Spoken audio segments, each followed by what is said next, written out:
2 days ago, I upload a video on the pros, the advantages of living in Japan, from my perspective, of course.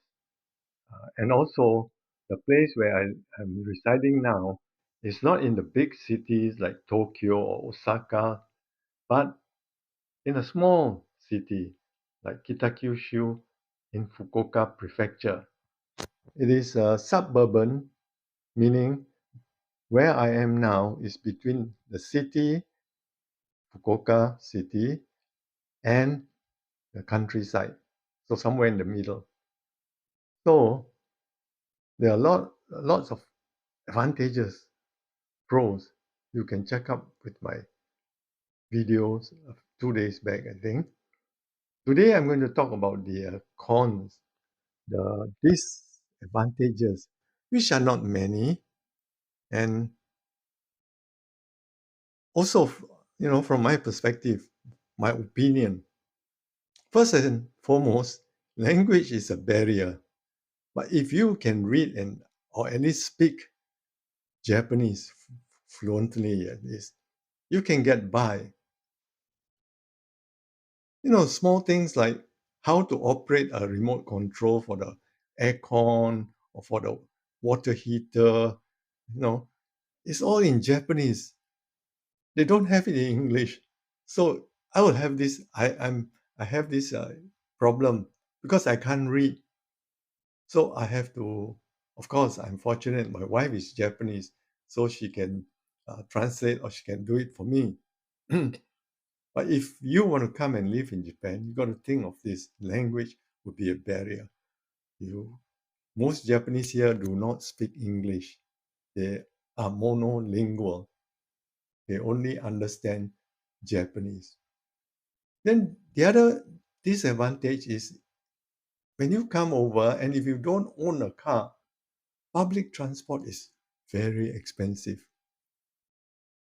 Take, for example, if you take a bus, public bus, of course, the interval is quite long, maybe 30 minutes or 15 minutes, but you got to check the schedule. And if you take a bus ride, say for 2, 3 bus stops, it will cost you at least 2 Singapore dollars, which is very expensive compared to Singapore. Of course, the buses are clean and well maintained. The drivers are polite, but still, it's costly. Worse if you take taxi. I give you another example. From my house to the nearest uh, train station, which is about 10 minutes by car, if I were to take a taxi, which I had before, when I first came, I don't own a car, it's a 10-minute ride by taxi, and it costs about 14 to 15 Singapore dollars. That is pretty expensive.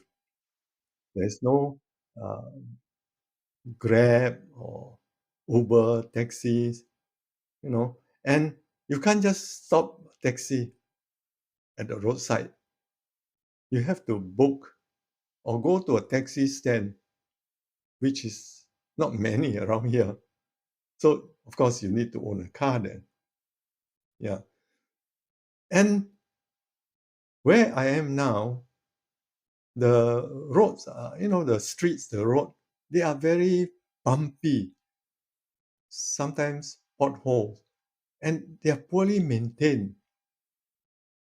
When the construction company come and do piping, lay pipe under the road, or for whatever reason, could be for uh, electrical things or water piping, they don't conceal the road properly. They just anyhow patch up. So when your car go over it, it costs you, your bum will be painful, because it's rough. So that is another disadvantage. And if you want to visit some friends who live uh, in an older estate, the road is so narrow. It's one lane, and when you drive, It's only suitable for one car. So when you drive and then an oncoming car approach you, you got to, no, we will panic because I don't know about the road system. You got to really move sideways and let the other car, oncoming car, pass. It's very, very narrow. See? That is also a disadvantage as far as from me, my perspective as a Singaporean. The other one, of course, is the weather. You can see me, you know, wearing this sweater. Although it's not very cold, it's early winter now. The temperature in the house is about 19 degrees Celsius, but still I'm feeling cold. You know, of course, I can switch on the heater, but heater is a bit too dry. We'll switch it on during mid-winter when the temperature goes lower. So as a Singaporean, you know, I am not used to this cold weather. Of course, spring and autumn, they are beautiful.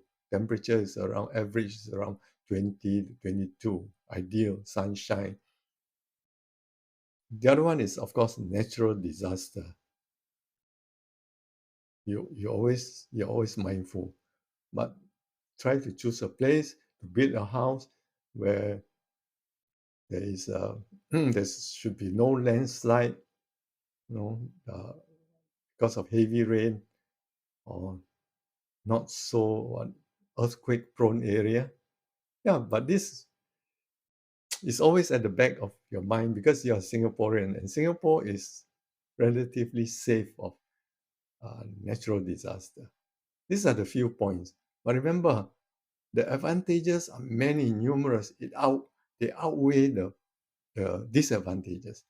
That's why I'm here. Thank you for listening.